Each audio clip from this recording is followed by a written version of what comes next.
सिद्धार्थ जे आहेत, तर सिद्धार्थाचे वडील यांचं नाव राजा शुद्धोधन, आणि शुद्धोधन राजा ज्या ठिकाणी राज्य करीत होता ती नगरी होती कपिलवस्तू.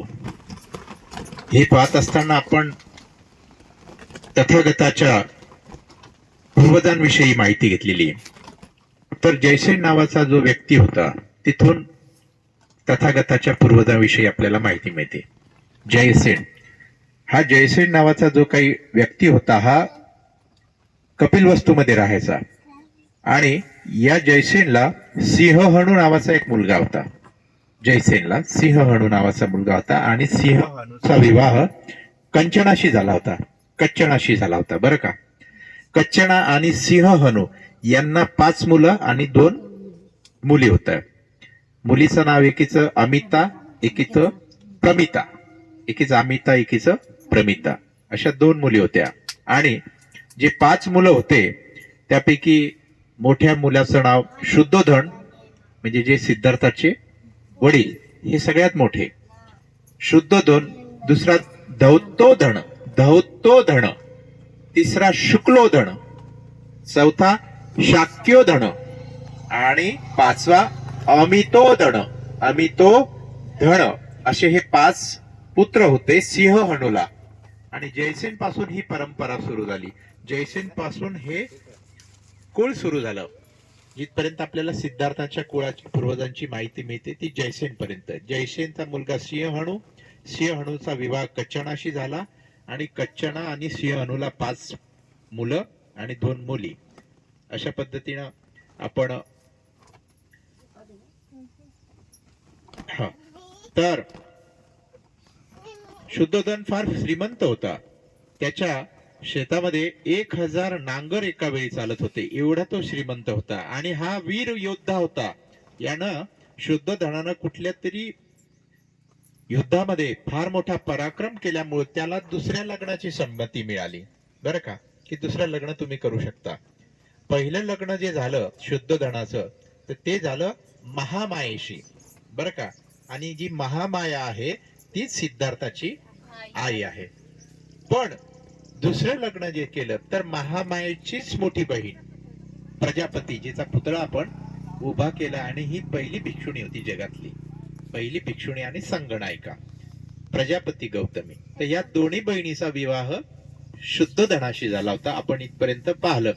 आता आज आपण भगवान बुद्धाच्या जन्माच्या विषयी वाचणार आहोत. आज त्यांचा जन्म होणार आहे. तर मुद्दा क्रमांक 3 अशा मुद्दे आहेत त्याच्यामध्ये. मुद्दा क्रमांक 1, 2, 3 अशा. तर मुद्दा क्रमांक 3 हा जन्माविषयी भगवान बुद्धाच्या सांगतो आपल्याला. तर आपण ग्रंथाला सुरुवात करू. शुद्धोधनाला सिद्धार्थ गौतम हा पुत्र झाला. शुद्धोधनाला सिद्धार्थ गौतम हा पुत्र झाला. त्याच्या जन्माची कथा अशी आहे. त्याच्या म्हणजे कोणाच्या जन्माची कथा? सिद्धार्थाच्या. शाक्य लोकात प्रतिवर्षी, बुद्धाचं कुळ कोणतं? शाक्य. हे शाक्य लोक होते. कोणते? शुद्धोधनाच्या कुळातले लोक शाक्य, आणि महामायेच्या कुळातले लोक कोलीय. ते कोलीय वंशी.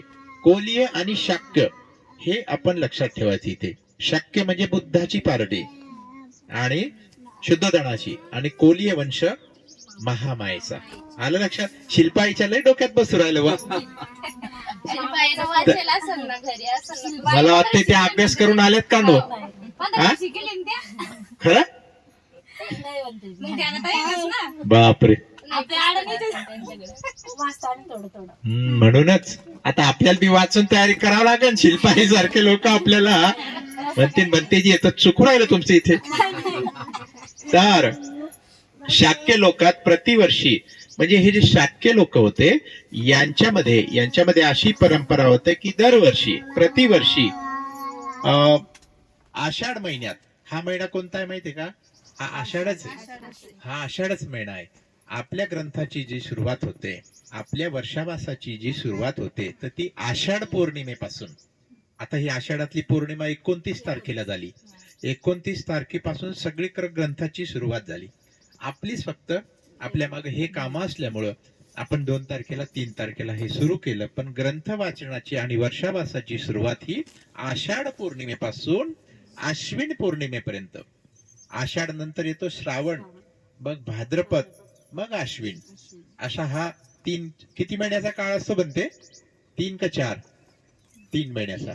हा 3 महिन्याचा पूर्ण मी जेव्हा गिनती करतो तर मला 4 दिसतात, म्हणून आश्विन, आषाढ, आषाढ नंतर श्रावण, श्रावण नंतर भाद्रपद, मग आश्विन. तर हे मी मोजतो तर मग हे 4 कसे दिसतात मला? महिन्याचे कमी दिवस असताना बनते त्याच्यामुळे ते असं आहे का? तर ते 3 महिनेच वर्षावास असतो का बनते का 4 महिने कम्प्लीट असतो?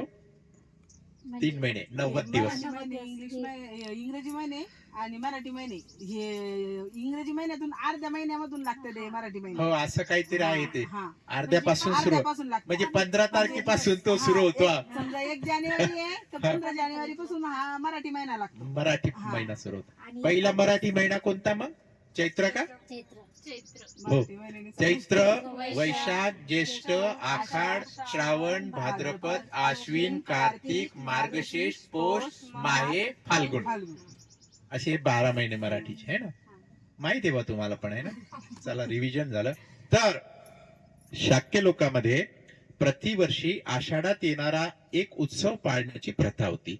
एक सण यायचा, एक उत्सव यायचा यांचा, शाक्यांचा, आषाढ महिन्यामध्ये, बरं का.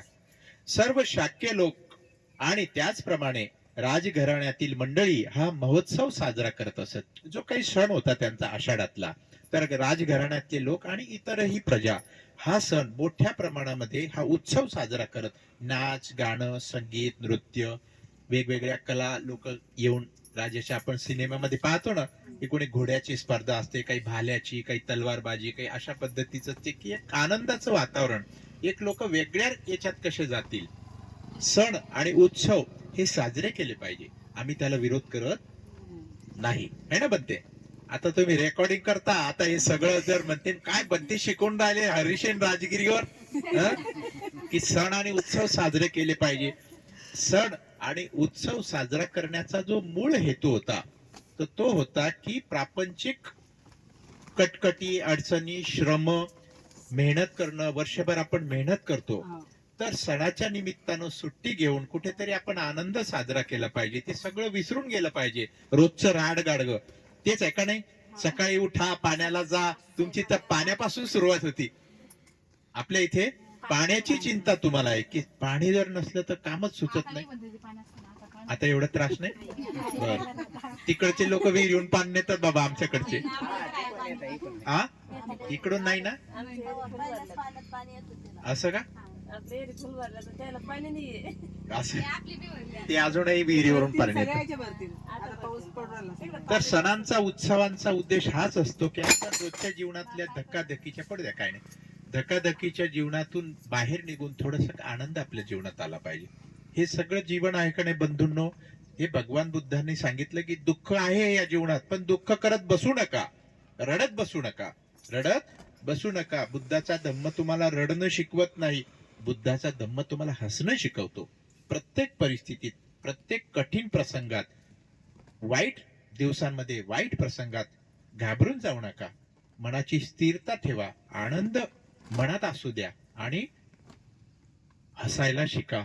हा धम्म तुम्हाला हसायला शिकवतो. ऑटोमॅटिक माणूस आतून हसतो, त्याच्या आतूनच हास्य फुटते. पण यासाठी आपल्याला धम्म शिकावं लागेल, जगावं लागेल, आचरणात आणावं लागेल आणि ध्यान करावं लागेल.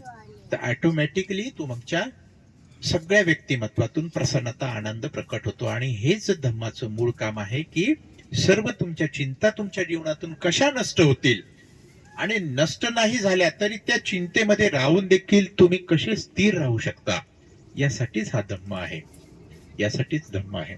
तर प्रतिवर्षी आषाढ महिन्यात येणारा उत्सव पाळण्याची या शाक्य लोकांमध्ये प्रथा होती. सर्व शाक्य लोक त्याचप्रमाणे राजघराण्यातील मंडळी एकत्र येऊन हा महोत्सव साजरा करीत असत. हा महोत्सव 7 दिवस चालायचा. 7 दिवस हा महोत्सव चालायचा. नाच, गाणं, आनंद, खाणं, पिणं हे सगळे लोक हे विसरून वर्षभराचं ताणतणाव हे मस्तपैकी अशा पद्धतीनं स्त्री पुरुष युवक युवती एकत्र येऊन अशा पद्धतीने हा जल्लोष आणि महोत्सव साजरा करायचे शाक्य लोकांमध्ये. एकदा महामायेनं हा उत्सव मोठ्या थाटामाटात सुगंधी पुष्पमाला अनेक मेकअपचं सामान आपण जे म्हणतो उपयोग करून आणि वेगवेगळ्या पद्धतीने हे तुम्ही आनंद साजरा करा. महामाय एक दिवस असं म्हणते, एक वर्ष असं म्हणते की तुम्ही हा आनंद साजरा करा, परंतु मद्यपानादी उत्तेजक वस्तू वर्ज्य करून हा साजरा करा. एकदा महामायेनं असं ठरवलं की या वर्षी आपल्याला हा उत्सव साजरा करायचा आहे, पण लोकांना दारू पिऊ द्यायची नाही, गांजा उडू द्यायचा नाही, कुठल्याच पद्धतीचं मादक द्रव्य सेवन करून उत्सवात सामील व्हायचं नाही. बाकीचं तुम्हाला जे करायचं ते करा, परंतु दारू पिऊन गांजा पिऊन ओढून या उत्साहात कोणालाही सामील होता येणार. आपले डीजे वाजतात तर कसे वाजतात है ना. आपले सण, आपला सर्वात मोठा सण आज आपण 14 एप्रिल म्हणून आजचा तरी है ना, आपण बुद्ध जयंतीला एवढं करतो, पण वर्षभरात आपला सगळ्यात मोठा सण आपण 14 एप्रिल मानतो. पण मग तो कसा साजरा करतो आपण, त्याला काही अर्थ आहे का ओ रेखाई? अर्थ आहे का सांगा तुम्ही? जे पाळायचे ते पाळता बनते. जे पाळायचे ते पाळतात, पण बहुसंख्य ठिकाणी असं होतंय ना की दारू पिऊन लोक धिंगाणा करतात. तो आनंदच जो आपला असतो तो चारानेच लोक असे आहे की ते शिस्त पाळतात. चाराने बी नाही, 10 पैसे म्हणत चालून.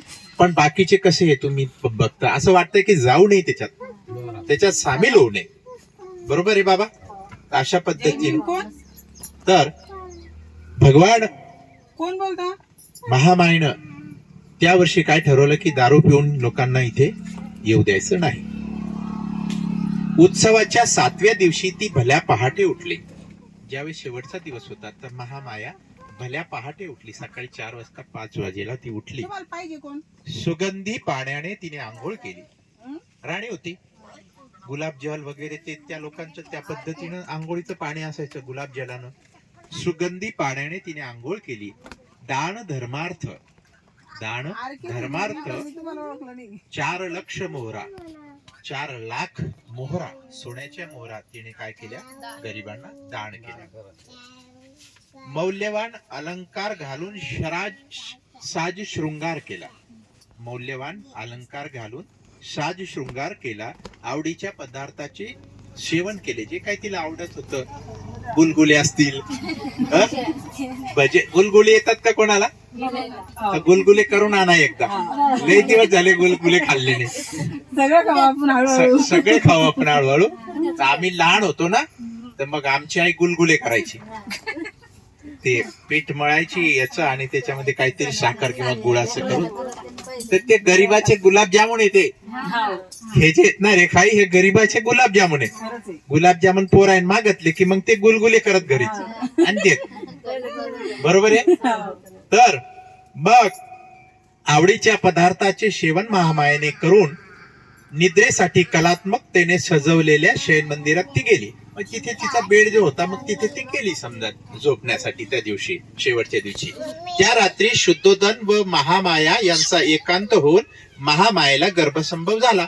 सरळ सरळ आहे, आता याच्यात काही विषय सांगण्यासारखं स्पष्टीकरण नाही. बरोबर आहे. त्या रात्री शुद्धोदन व महामाया यांचा एकांत होऊन महामायेला गर्भसंभव झाला.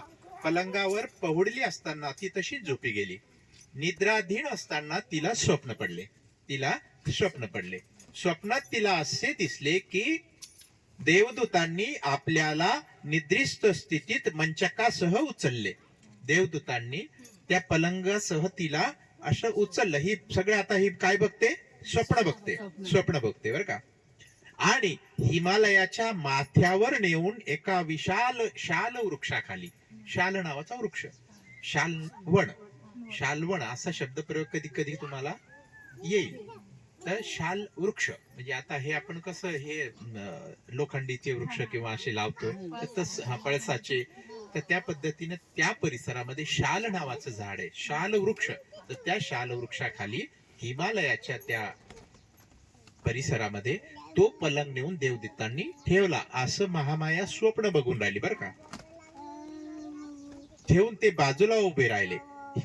ते देवदूत बाजूला उभे राहिले तिथे ठेवून. नंतर त्या देवदूतांच्या स्त्रिया तिच्याजवळ आल्या आणि तिला मानस सरोवराकडे नेले. आणि मग त्या ज्या काही त्यांच्या स्त्रिया होत्या देवदूतांच्या, त्या तिथे आल्या महामायेकडे आणि तिचा हात धरून, तिथे एक सरोवर आहे, त्याचं नाव आहे मानस सरोवर, हिमालयाच्या पायथ्याशी.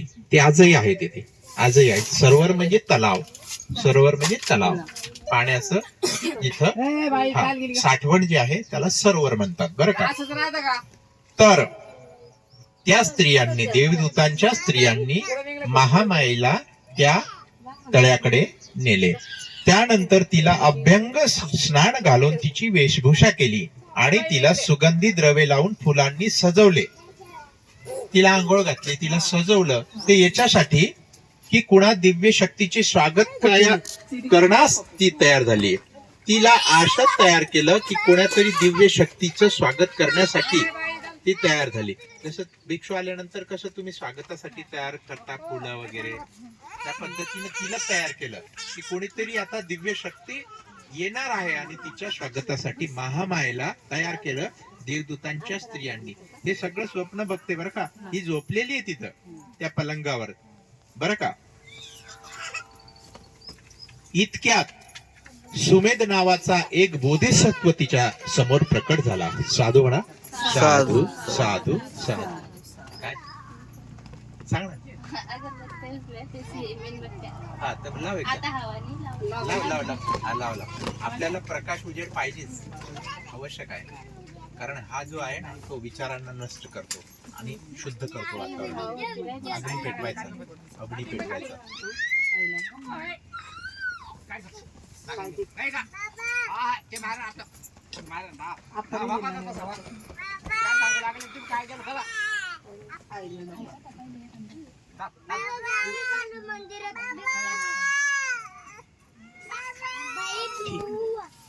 इतक्यात सुमेध नावाचा एक बोधिसत्व तिच्या पुढे प्रकट झाला व तिला म्हणाला. बोधिसत्व म्हणजे तो व्यक्ती की जो आता बुद्ध होणार आहे. जसं बाबासाहेबांना आपण बोधिसत्व म्हणतो. बोधिसत्व आपण याच्यासाठी म्हणतो की तो व्यक्ती जो असतो, तो जो माणूस असतो, तर तो लोकांच्या कल्याणासाठी पूर्ण आयुष्य झिजवतो. लोकांच्या उत्थानासाठी, यांचा विकास झाला पाहिजे यासाठी जो संपूर्ण आयुष्य आपलं खर्ची घालतो, की लोक चांगल्या मार्गाला लागले पाहिजे, त्यांच्या जीवनातलं दुःख दूर झालं पाहिजे, अशा माणसाला बोधिसत्व म्हणतात. आणि हा बोधिसत्व मग पुढच्या जन्मामध्ये मुक्त होतो, तो बुद्ध होतो, तो शुद्ध होतो. आणि हे भगवान बुद्ध जे आहेत, सिद्धार्थ जे आहेत, हे मागच्या जन्मीचे बोधिसत्व सुमेध आहेत. सुमेध नावाचा एक माणूस जो बोधिसत्व होता, तो तिच्या पुढे प्रकट झाला व तिला म्हणाला की मी माझा शेवटचा जन्म पृथ्वीवर घेण्याचे ठरवले आहेस. तू माझी माता होण्यास कबूल होशील का? तिला हात जोडून विनंती करतो तो स्वप्नातच की मी आता असं ठरवलंय की या पृथ्वीवर मी शेवटचा जन्म घेण्यास येणार आहे, तू माझी माता होशील का? तिने उत्तर दिले. तिने म्हणजे कोणे? महामायेने. मोठ्या आनंदाने, मोठ्या, कारण राजघराण्यातले लोक होते ना, त्यांचं चालणं, त्यांचं बोलणं, वागणं, बसणं कसं असेल, हे आपलं चालतंय साधं, पण ते लोक कसे बोलत असतील, कसे चालत असतील, बसत असतील. भगवान बुद्ध स्वयं राजपरिवारातला राजपुत्र आहे ना, तर ती आपण कल्पना केली तर हे बघती मोठ्या आनंदाने, मोठ्या आनंदाने मी तुझी माता होण्यास तयार आहे. त्याच क्षणी महामायेला जाग आली. तिचं स्वप्न तुटलं आणि तिला जाग आली. तिला हे सगळं दिसलं की या देवदूतांनी पलंग उचलला, नेऊन ठेवला, त्यांच्या बायांनी आंघोळ घातली, सजवलं आणि त्याच्यानंतर असं सजवलं की कोणातरी दिव्य शक्तीचं स्वागत करण्यासाठी. आणि तितक्यात बोधिसत्व सुमेध प्रकट झाला आणि तो म्हणतो की मला पृथ्वीवर शेवटचा जन्म घ्यायचा आहे, तू माझी माता होशील का? तर ती म्हणते मोठ्या आनंदाने तुम्ही या, माझ्या गर्भात प्रवेश करा. अशा पद्धतीनं तिचं स्वप्न तिथंच, मग तिला जाग आली. दुसऱ्या दिवशी सकाळी महामायेने ते स्वप्न शुद्धोधनात सांगितले. नवऱ्याला सांगितलं की बाबा असं असे मला स्वप्न पडलं रात्री, बरं का. स्वप्नाचा अर्थबोध न झाल्यामुळं शुद्धोधन, स्वप्नाचा त्याला काही अर्थबोध एवढा झाला नाही, तर मग शुद्धोधनानं काय केलं की स्वप्न विद्येत पारंगत असलेल्या सुप्रसिद्ध 8 ब्राह्मणांना बोलावून घेतले. पूर्वीच्या काळी काय की स्वप्नांचा अर्थ लावणारी लोक होते किंवा असं स्वप्न पडलं तर मग याचा अर्थ काय, जसं आपण पण अंदाज घेतो आपण आपण की माय असं स्वप्न पडलं, आता काय होतंय काय माहित बाबा, चांगलं होतंय का. खरंच आहे. चांगलं स्वप्न पडलं की तो दिवस असं प्रसन्न राहतो. प्रसन्न ज्या राहतो. दिवशी वाईट स्वप्न पडलं ना लय बेकार. तो दिवस पूर्ण बोर जातो. बरोबर आहे. काय होतं आणि काय की नाही, काय आपण होतं आणि तेच काय नाही. विचार करतो की आता या स्वप्नाचा अर्थ काय असेल बाबा, सगळं दिसतंय की काय असेल, आता आपण हे करतो. चांगलं असलं तर चांगलं वाटतं हा, चांगलं वाटतं. की काय होईल का, याच्याविषयी असं पडलं तर बाबा काही वाईट स्वप्न, तर त्याचा अर्थ आपल्याला काही होत नाही. तसं काही होत नाही, नाही. तसं काही होत नाही, पण आपणच विचार करायला सुरुवात करतो आहे ना. त्या काळामध्ये असे काही ब्राह्मण होते. हो, तर मग त्या स्वप्नांचा अर्थ लावावा शुद्धोधनानं ठरवलं आणि 8 ब्राह्मणांना त्यांनी बोलवलं जे स्वप्नविद्येत पारंगत होते. आता त्यांची नावे जी होती त्या ब्राह्मणांची, ती एकाचं नाव होतं राम, एकाचं धन, एकाचं लखन, एकाचं मंती, यण्ण, सुयाम, भोग, सुदत्त. आता या नावाचं आपल्याला काही विशेष घेणं देणं नाही. समजा आपण पुढे चालू. त्यांनी सेवकाकडून बरं, आता यांनी काय केलं की जे ब्राह्मण आले ना, तर त्यांची खूप मोठ्या यानं आदरातिथ्य केलं, मोठ्या मनानं त्यांना बोलवलं, त्यांना तूप दिलं, त्यांना मध दिलं, त्यांना गायी दिल्या, अंगावरचे वस्त्र उच्ची दिले, म्हणजे सगळं दान धर्म केलं. आणि उच्चासनावर बसून त्या 8 लोकांना शुद्धोधन राजाने विचारलं की असं असं स्वप्न महामायेला पडलंय, त्याचा अर्थ काय, त्याचा अर्थ काय. मग ते म्हणतात ब्राह्मण की राजा चिंता करू नको, राजा चिंता करू नको, तुला एक असा पुत्र प्राप्त होईल. चिंता करण्याचं काही कारण नाही, तुला असा पुत्र प्राप्त होईल, तो जर संसारात राहिला तर सार्वभौम सम्राट होईल. तो जर संसारात राहिला, बायको लेकरांमध्ये याच्यात जर रमला, तर तो मोठा वीर होईल, मोठा सम्राट होईल, राजांना जिंकन तो इतर राजांना, आणि राजांचा राजा चक्रवर्ती राजा होईल. पण जर यानं संसार त्याग केला, याला संसाराचा वीट आला, याला संसाराचा कंटाळा आला, हा संसारातून विरक्त झाला, याला उपरती आली, याला जर वाटलं की नको हे कटकटी, नको हे अडचणी, ह्या रोजच असं काहीतरी आहे, याच्यामध्ये काही अर्थ नाही, जर याने जर संसार त्याग केला आणि संन्यासी झाला, संन्यासी जर झाला तरी चिंतेचं कारण नाही. कारण हा सम्यक संबुद्ध होईल, विश्वातील अज्ञान अंधकार नाहीसा करणारा हा बुद्ध होईल. साधू म्हणा साधू.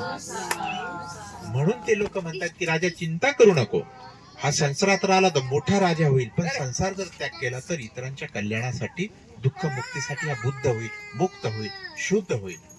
अशा पद्धतीने त्यांनी ते स्वप्नाचा अर्थ सांगून ते निघून गेले. पात्रातील तेलाप्रमाणे महामायेने 10 महिने बोधिसत्वाला आपल्या गर्भात धारण केले.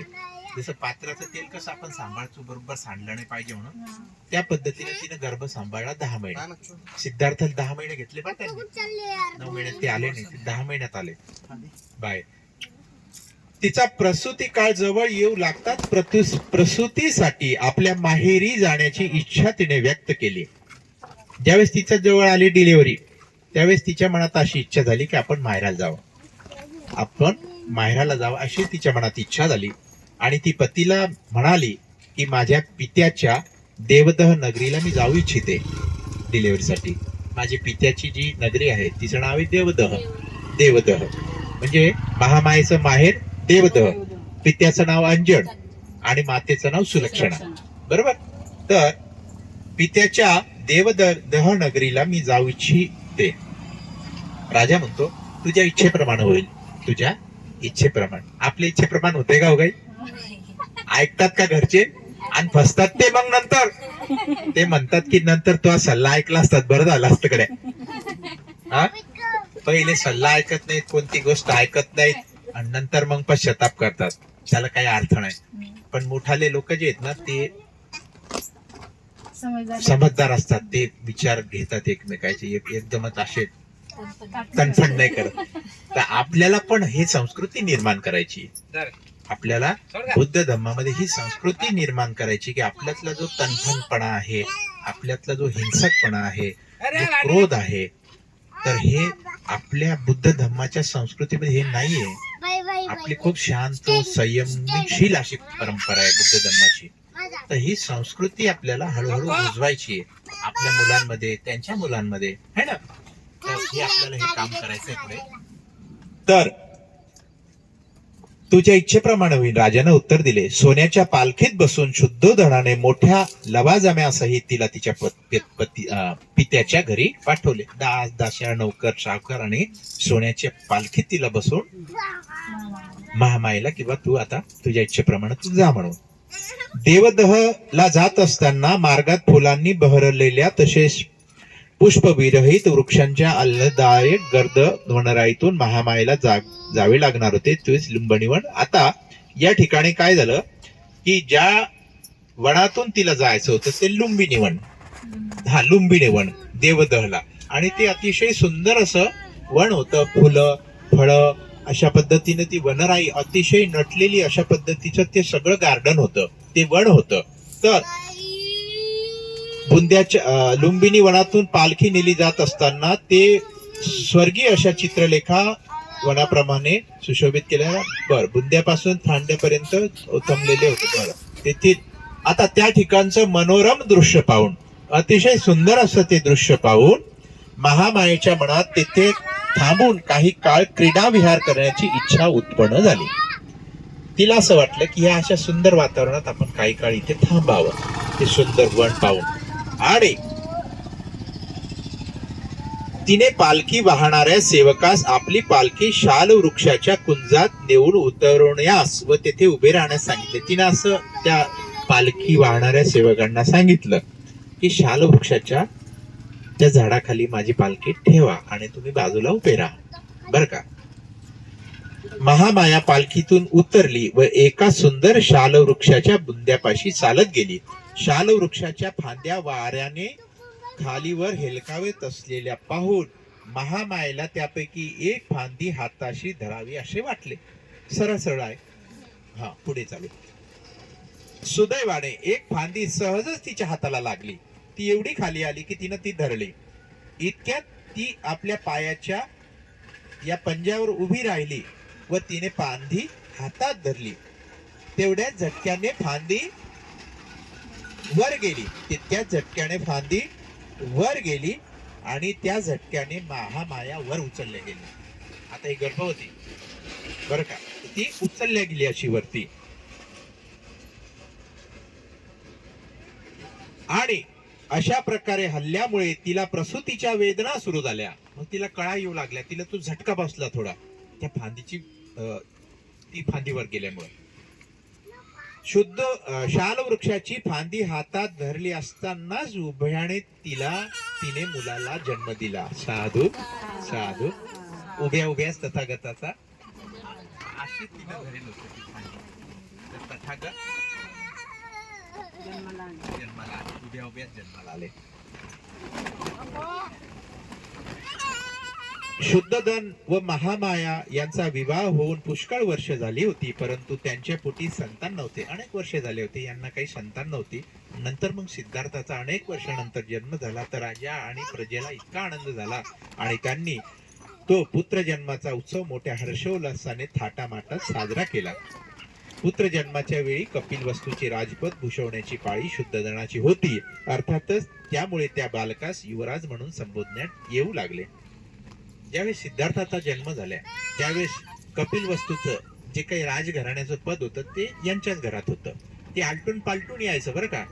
कधी काका आता ह्या मोठ्या भावाला, कधी मग त्या दुसऱ्या भावाला, मग तिसऱ्या भावाला, चौथ्या भावाला, पाचव्या भावाला, असं ते 5-5, 4-4 वर्षाचं ते राजपद यायचं. पण ज्यावेळेस सिद्धार्थाचा जन्म झाला त्यावेळेस योगायोगानं राजपद यांच्याच घरात होतं. कपिल वस्तूचं राजपद शुद्धोधनाचं होतं. शुद्धोधनच राजा होता. आलं लक्षात. म्हणून याला राजपुत्र म्हणत होते, युवराज म्हणत होते. म्हणून युवराजाचा जन्म झाला आणि सगळी प्रजा, राजा आनंदित झाले. अशा पद्धतीने सिद्धार्थाचा जन्म झाला आणि आपलं तिसरं पॉइंट पण संपला. आता उद्या पण चौथा पॉइंट बघू.